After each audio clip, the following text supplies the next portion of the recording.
Hello दोस्तों, कैसे हो आप सब। मैं पवन किशोर एक बार फिर से आपका बहुत बहुत स्वागत करता हूं आपके अपने यूट्यूब चैनल स्टडी अड्डा 95 पर। दोस्तों, हम लोग पढ़ रहे थे गांधी जी, गांधीयन इरा, महात्मा गांधी जी के बारे में पढ़ रहे थे हम लोग। और आज उसी चैप्टर का पार्ट 3 है, जिसमें आज हम चंपारण सत्याग्रह के बारे में बताएंगे। चंपारण सत्याग्रह क्या है और कैसे हुआ, ठीक है। तो आई होप कि आप लोग को वीडियोस पसंद आई होगी। इससे पहले पार्ट 1 में हमने गांधी जी के बारे में बताया था, पार्ट 2 में गांधी जी के 1893 से 1915 तक बताया था, और आज हम 1916 से स्टार्ट करेंगे और 1917। चंपारण एक बहुत ही इंपॉर्टेंट टॉपिक है और इससे बहुत सारे क्वेश्चन आते हैं। तो आई होप आप लोग को बहुत ही यूज़फुल वीडियो है और आप लोग इसे अपने दोस्तों के पास शेयर करना ना भूलें। जो भी हमारे इस चैनल पर नए हैं वो सब्सक्राइब कर दें, जी हाँ, और बेल आइकन जरूर प्रेस कर दें, ताकि जो भी नोटिफिकेशन आपके लिए फ्यूचर में आए आपको बहुत पहले पता चल जाए, ठीक है। तो आइए स्टार्ट करते हैं। सबसे पहले अब तक हमने पढ़ लिया था कि गांधी जी को क्या क्या अच्छा लगता था, क्या प्रिय है, क्या नहीं प्रिय है, और क्या चीज़ होनी चाहिए थी, और उन्होंने कैसे सीखा। अब आइए देखते हैं कि साबरमती आश्रम 1916 में इन्होंने एक साबरमती आश्रम की स्थापना की थी। उसके बाद लखनऊ लीग समझौता हुआ था, लखनऊ पैक्ट हुआ था, जिसे एलपी के नाम से जाना जाता है। और वहीं 1916 में बात की जाए तो जो लखनऊ अधिवेशन था, लखनऊ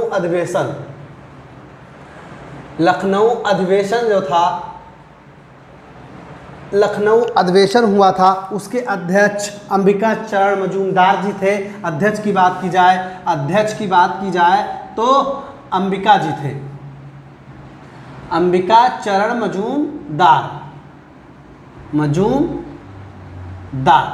उसके अध्यक्ष थे, ठीक है। तो आई होप कि आप लोग 1916 में साबरमती के आश्रम हुई थी, लखनऊ पैक्ट, लखनऊ लीग समझौता हुआ था, नरम दल और गरम दल, वहीं से नरम दल और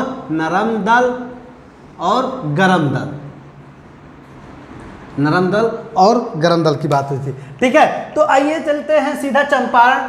1917 चंपारण सत्याग्रह, जो कि किसानों के लिए किया गया पहला सत्याग्रह है, गांधी जी के द्वारा किसानों के लिए किया गया पहला सत्याग्रह है। इससे पहले मैंने बताया था कि 1901 में जब ये गांधी जी एक अधिवेशन में आए थे, मुंबई आए थे, उसके बाद 1902 में इन्होंने एक टालस्टाय नामक एक पुस्तक में पढ़ी थी इन्होंने, और उससे जो इन्होंने सीखा था, उन्होंने दो चीज़ें सीखी थी। एक हमने बताया था कि रस्किन जी की किताब इन्होंने पढ़ी थी, रस्किन। यहाँ से इन्होंने सीखा था भूख हड़ताल जो सबसे बड़ी पावर है। यहाँ से उन्होंने सीखा था कि भूख हड़ताल सबसे बड़ी पावर है, और उन्होंने सबसे बड़ी पावर इसी से, और टालस्टाय से इन्होंने सीखा कि पीछे नहीं हटना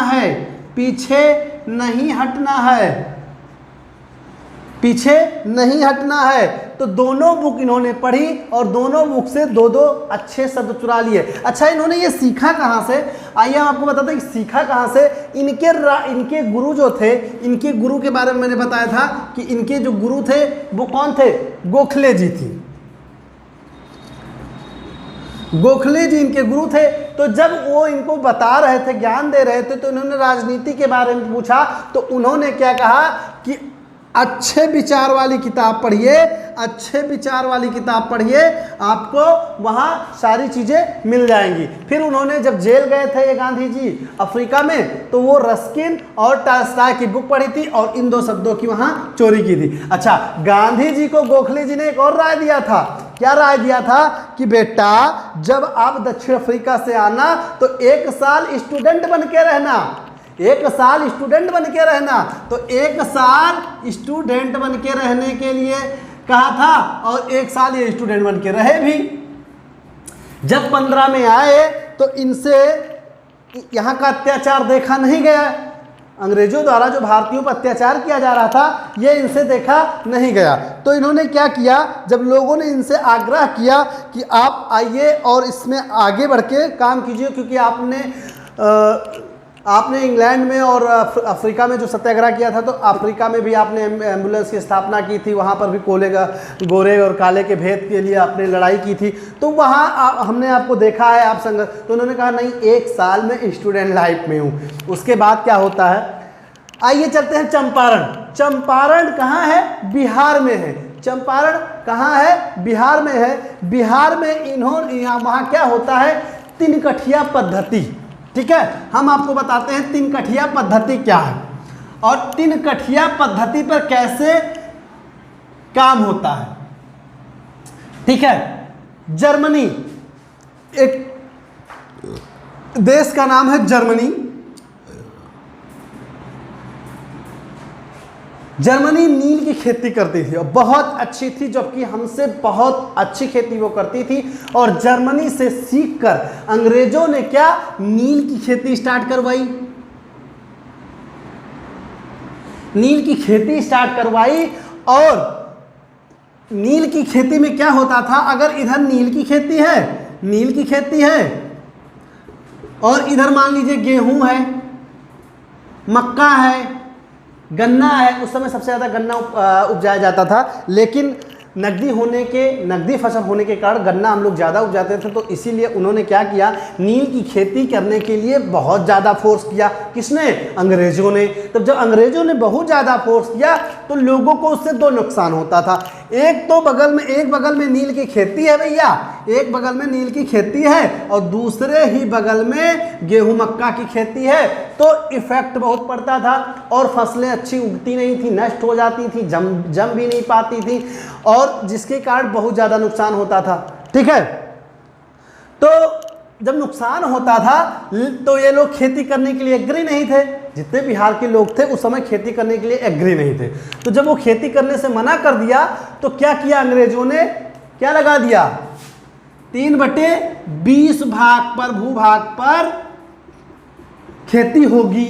जिसके पास खेत है वो उस पर 3/20 भाग पे वो नील की खेती करेगा और अवश्य करेगा। उन्होंने इसको अलाउ कर दिया कि खेती तो आपको करनी ही है।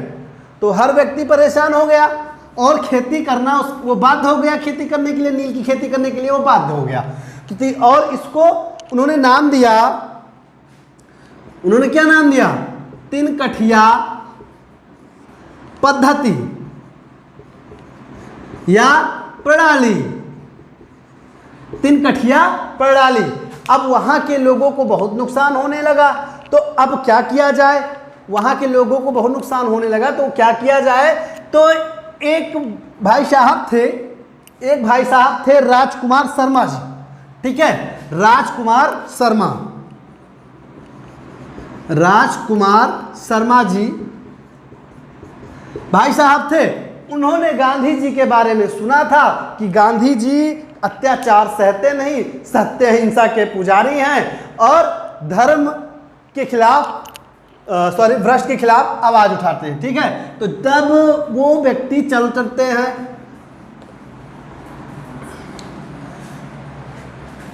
तो शर्मा जी निकल लेते हैं। ठीक है, अब शर्मा जी आ गए लखनऊ। राजकुमार शर्मा जी आ गए लखनऊ। अब लखनऊ का कौन सा एरिया, हजरतगंज में आ गए और उन्होंने गांधी जी से मुलाकात की और गांधी जी से आग्रह किया। इससे पहले 1915 में भी गांधी जी से लोगों ने आग्रह किया था कि आप बिहार आइए, लेकिन गांधी जी ने कहा मैं इस समय 1 ईयर स्टूडेंट लाइफ में हूं, क्योंकि हमारे गुरु जी ने कहा है। ठीक, तो हजरतगंज चौराहे पे आके मिलते हैं और गांधी जी से वहाँ की सारी हालातें बताते हैं। गांधी जी भैया सत्य अहिंसा के पुजारी अब तैयार हो जाते हैं और पहुँच जाते हैं कहाँ, बलिहारी जिला, चंपारण, बिहार। ठीक है, सॉरी, बलिहारी स्टेशन से उतरते हुए चंपारण जिला में प्रवेश करते हैं और वहाँ फिर इनकी मुलाकात होती है मोरारजी देसाई से। इनकी मुलाकात होती है मोरारजी देसाई से। ठीक है, तो जब मोरारजी देसाई से ये मिलते हैं और डॉक्टर राजेंद्र प्रसाद जी से वहीं मिलते हैं, तो वहाँ ये बनाते हैं agrarian committee. Champaran agrarian committee, जिसका नाम रखते हैं चंपारण अग्रियन कमेटी। ठीक है, तो उसके थ्रू ये क्या करते हैं, ये प्रभाव डालते हैं, अंग्रेजों से अपनी बात मनवाना चाह रहे हैं कि हमारा बहुत ज़्यादा नुकसान हो गया, हम इसमें क्या करें, और उसे या तो हमें उसके बदले में हमें उसके मुआवजा दीजिए। ठीक है, तो अंग्रेज लोग क्या उस समय, एक चीज़ और थोड़ा पीछे चले चलते हैं, 1914 याद आता होगा आपको, फर्स्ट वर्ल्ड वार,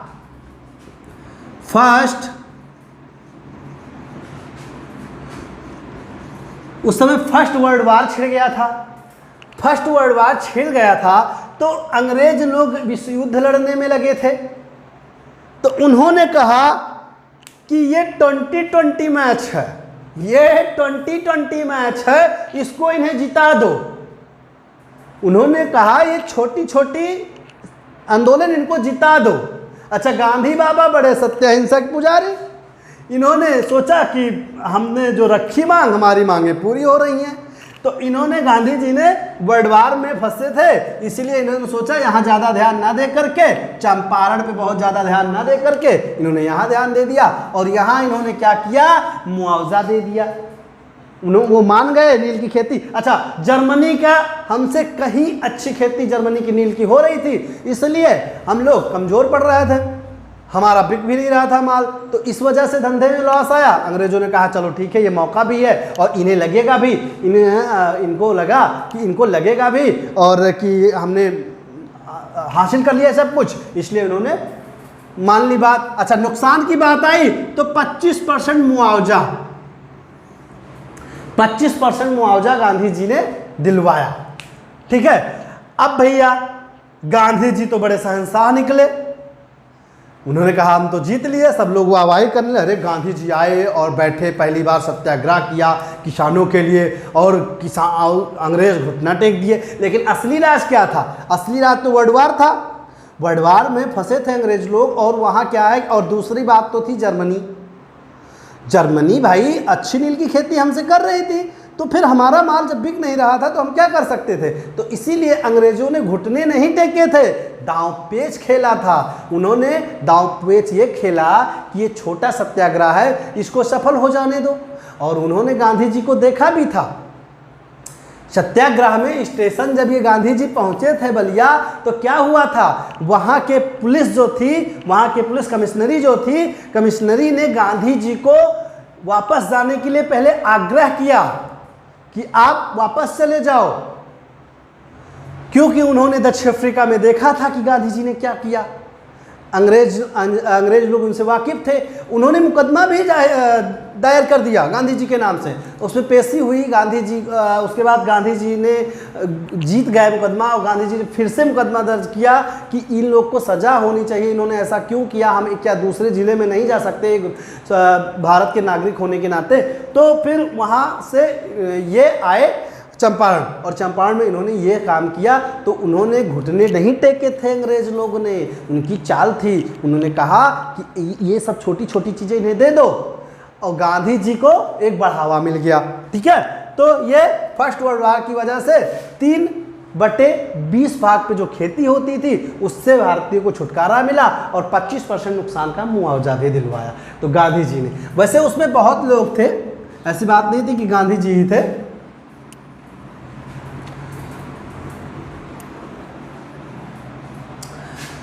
अब गांधी जी का सीना चौड़ा कि भैया हमने तो तीर मार ली, तो उन्होंने क्या किया, गांधी जी ने क्या किया, रविंद्रनाथ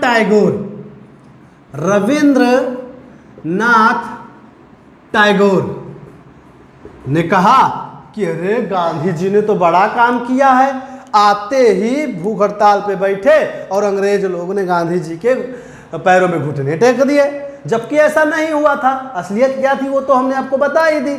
लेकिन इसीलिए इन्होंने, रविन्द्रनाथ टैगोर ने गांधी जी को कहा महात्मा, क्या कहा, महात्मा जी आपने तो बहुत बड़ा काम किया है, महात्मा जी आपने तो बहुत बड़ा काम किया है, जो कार्य कोई नहीं कर सकता और आपने वो कार्य किया। तो गांधी जी कहते हैं नहीं सर, नहीं गुरुदेव। तो गांधी जी क्या कहते हैं, गांधी जी कहते हैं नहीं, गांधी जी कहते हैं नहीं सर। अब याद करो, रविन्द्रनाथ टैगोर को सर की उपाधि किसने दी थी? रविन्द्रनाथ टैगोर को सर की उपाधि किसने दी थी? तो सर की उपाधि दी थी, सर की उपाधि दी थी गांधी जी ने। और गांधी जी को महात्मा की उपाधि किसने दी थी? तो टैगोर जी ने दी थी, टैगोर जी ने दी थी। तो इस प्रकार से अगर आपसे कभी क्वेश्चन आता है कि गांधी जी को महात्मा की उपाधि किसने दी थी, तो रविन्द्रनाथ टैगोर जी ने दी थी। कब दी थी? 1917 में दी थी। किस सत्याग्रह के बाद दी थी? तो भारत में पहला सत्याग्रह किसान आंदोलन सत्याग्रह चंपारण सत्याग्रह में उन्होंने महात्मा जी को उनके कार्य संपूर्ण होने पर सर की उपाधि दी थी। किसकी उपाधि दी थी? सर की उपाधि दी थी।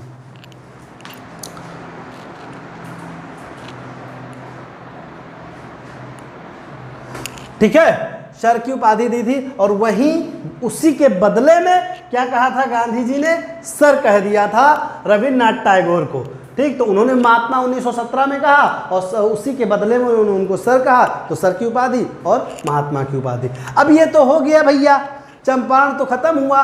उसी समय खेड़ा आंदोलन और मजदूर मिल आंदोलन स्टार्ट होता है। खेड़ा आंदोलन और मजदूर मिल आंदोलन स्टार्ट होता। अब गांधी जी को क्या लगता है कि हमने बड़ी तीर मार ली और अंग्रेज लोग खुश हैं कि हमने इनको छोटे छोटे सत्याग्रह जिता दो और उसके बाद ये अपना बड़े सत्याग्रह करने की कोशिश करेंगे, वहीं इनके मिशन को फेल कर देंगे। और हुआ भी ऐसा। गांधी जी 2020 खेल रहे थे, वनडे खेलना स्टार्ट किया, जलियांवाला वाला कांड हुआ। उसके बाद फिर इन्होंने सीधा टेस्ट खेला। अब पता नहीं है कि टेस्ट 5 दिन का चलता है, उसमें ये टेस्ट खेलने चले जाते हैं। अब टेस्ट भैया 5 दिन का। अब आपके धुरंधर तो इतने टिकाऊ हैं नहीं कि 5 दिन सामना कर पाए अंग्रेज की गेंदबाजों का। तो क्या होता है, वहाँ असहयोग आंदोलन करने चले जाते हैं। तो वहाँ इनकी मिशनरी फेल हो जाती है और ये अपना सहयोग आंदोलन वापस भी लेना पड़ता है, वो हम आगे आपको बताएंगे। तो आज आपको चंपारण सत्याग्रह से रिलेटेड जितने भी क्वेश्चन थे हमने सॉल्व करा दिए हैं। आई होप आप लोग को बहुत अच्छा लगा होगा और समझ में भी आया होगा। तो हमारी वीडियो को आप लाइक करना ना भूलें। अगर आप एक लाइक करते हैं तो उससे हम मोटिवेट होकर बहुत अच्छा वीडियो लाने की कोशिश करते हैं और हमें अच्छा भी लगता है। आप लोग के लिए दिन रात मेहनत करके हम कुछ करने की कोशिश करते हैं और आप अगर उसका अच्छा सपोर्ट करते हैं, जो भी हमारे इस चैनल पर नए, हमारे चैनल को सब्सक्राइब जरूर कर लें, बेल आइकन प्रेस कर लें, जिससे आने वाली सारी नई वीडियोस, नए कंटेंट आपके पास बहुत जल्द पहुंच पाएँ। ठीक है, थैंक यू।